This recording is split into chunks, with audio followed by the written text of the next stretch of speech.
Élevé, sanctifié, tu es glorifié pour l'éternité, pour l'éternité, pour l'éternité, pour l'éternité, pour l'éternité.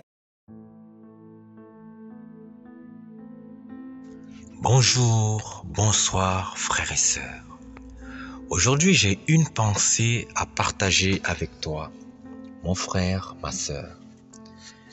Peu importe l'heure où tu écoutes cet audio, je te prie de vraiment prendre le temps de prier, de demander au Seigneur de disposer ton cœur, qu'il te fasse comprendre ce qui va être dit.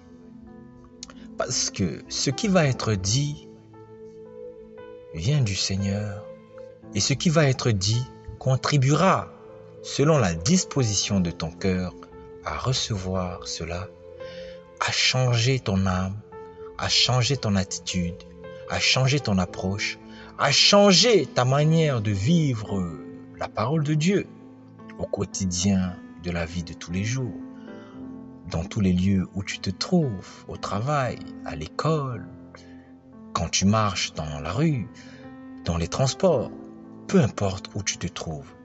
J'aimerais pour cela lire un verset que nous allons trouver dans le livre de Proverbes 1:7 qui nous dit que la crainte de l'Éternel est le commencement de la science.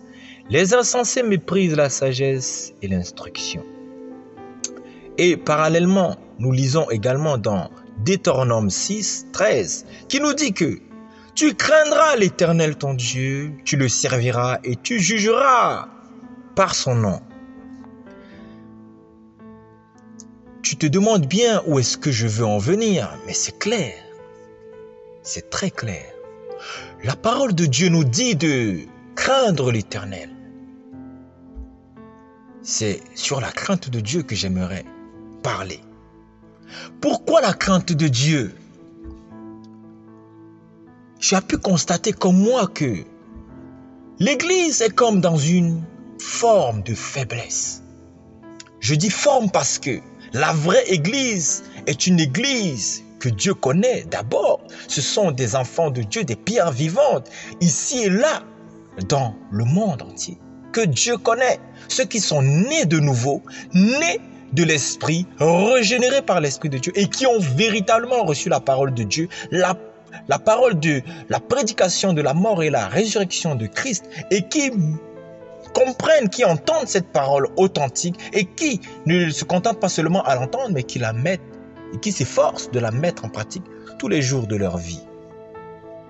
Mais nous pouvons constater que cette parole-là que nous prêchons tous les jours dans nos églises, cette parole-là que nous entendons tous les jours dans nos églises, cet évangile que nous entendons tous les jours dans nos églises, dans nos grandes églises ou dans nos églises de maison, dans nos cellules de prière, dans nos rencontres de communion fraternelle.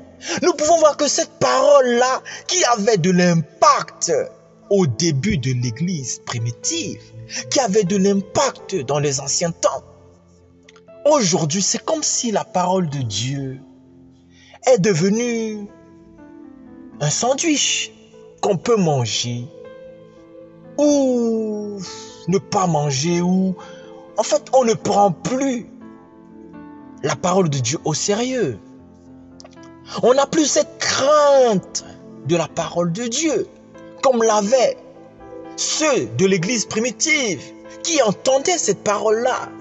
La parole nous dit dans les Actes que ceux qui entendaient le message que leur donnaient les apôtres, les disciples, il y avait la crainte de Dieu qui naissait dans leur cœur. Et le fait de voir comment Dieu accomplissait sa parole, confirmait sa parole par des miracles, des prodiges. Mais pourquoi Dieu confirmait sa parole? C'est parce que le peuple s'efforçait de craindre Dieu. Pourquoi Dieu libérait? Parce que Dieu voyait la crainte de Dieu. Pourquoi Dieu opérait des guérisons? Parce que Dieu voyait la crainte de Dieu dans le cœur de ses enfants. Frères et sœurs, la crainte de Dieu, c'est le début de la sagesse, c'est le début de la science, nous dit la parole. Sans crainte de Dieu, Dieu ne peut pas se manifester. La crainte de Dieu, c'est ce qui va nous permettre, c'est ce qui va faire en sorte que Dieu agisse. C'est ce qui va faire en sorte que Dieu se manifeste. C'est ce qui va faire en sorte que Dieu opère puissamment dans nos vies. Sans crainte de Dieu, aucune guérison. Sans crainte de Dieu, aucune délivrance. Tout ce que nous pouvons voir, c'est juste des mises en scène pour endormir les chrétiens, les enfants de Dieu, qui sont censés vérifier tout ce qu'on leur fait, tout ce qu'on leur dit, comme les Juifs de Pérée, qui vérifiaient la parole de Dieu, afin de voir si ce qu'on leur disait était exact. Frères et sœurs, la crainte de Dieu, c'est une clé indispensable afin que la manifestation de la puissance de l'Esprit de Dieu tombe sur nos vies. Afin que le Seigneur opère ce qu'il veut accomplir par sa souveraineté, sa volonté dans nos vies. Sans la crainte de Dieu, où allons-nous? Sans la crainte de Dieu, que ferons-nous? Et nous pouvons constater que dans nos églises ou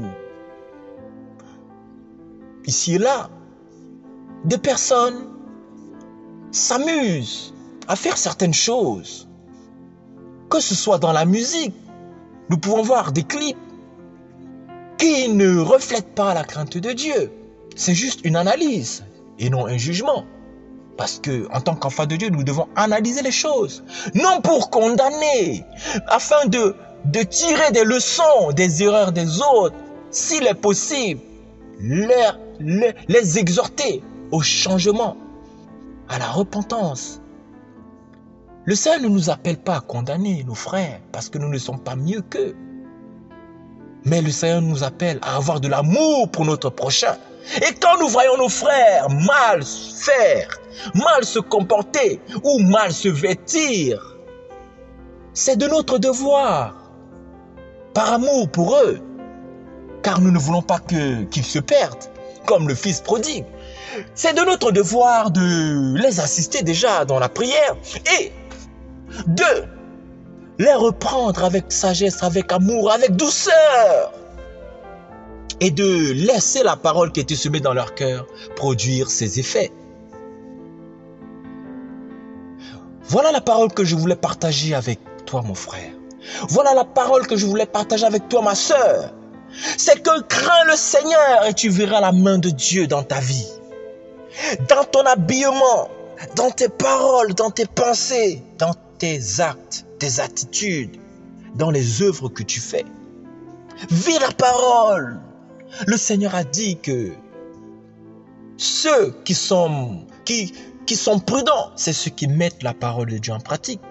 Et ceux qui sont insensés, c'est ceux qui se contentent de l'entendre et qui ne la mettent pas en pratique. Donc, rien ne sert de venir dire que nous sommes enfants de Dieu. Et les œuvres que nous faisons sont hors la parole de Dieu, sont contraires aux principes divins. Nous devons refléter la crainte de Dieu. Pourquoi Dieu n'agit pas? Peut-être beaucoup de personnes se sont posé cette question. Pourquoi Dieu n'agit plus? Pourquoi Dieu semble ne plus agir dans certaines églises, dans certaines vies? Frères et sœurs, pose-toi la question. Est-ce que tu crains le Seigneur? Peut-être tu peux avoir une certaine crainte.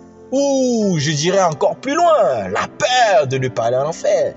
Mais la peur, ce n'est pas la crainte de Dieu. La crainte de Dieu, c'est vraiment honorer Dieu, respecter Dieu. Même dans les petites choses du quotidien. Regardons Daniel.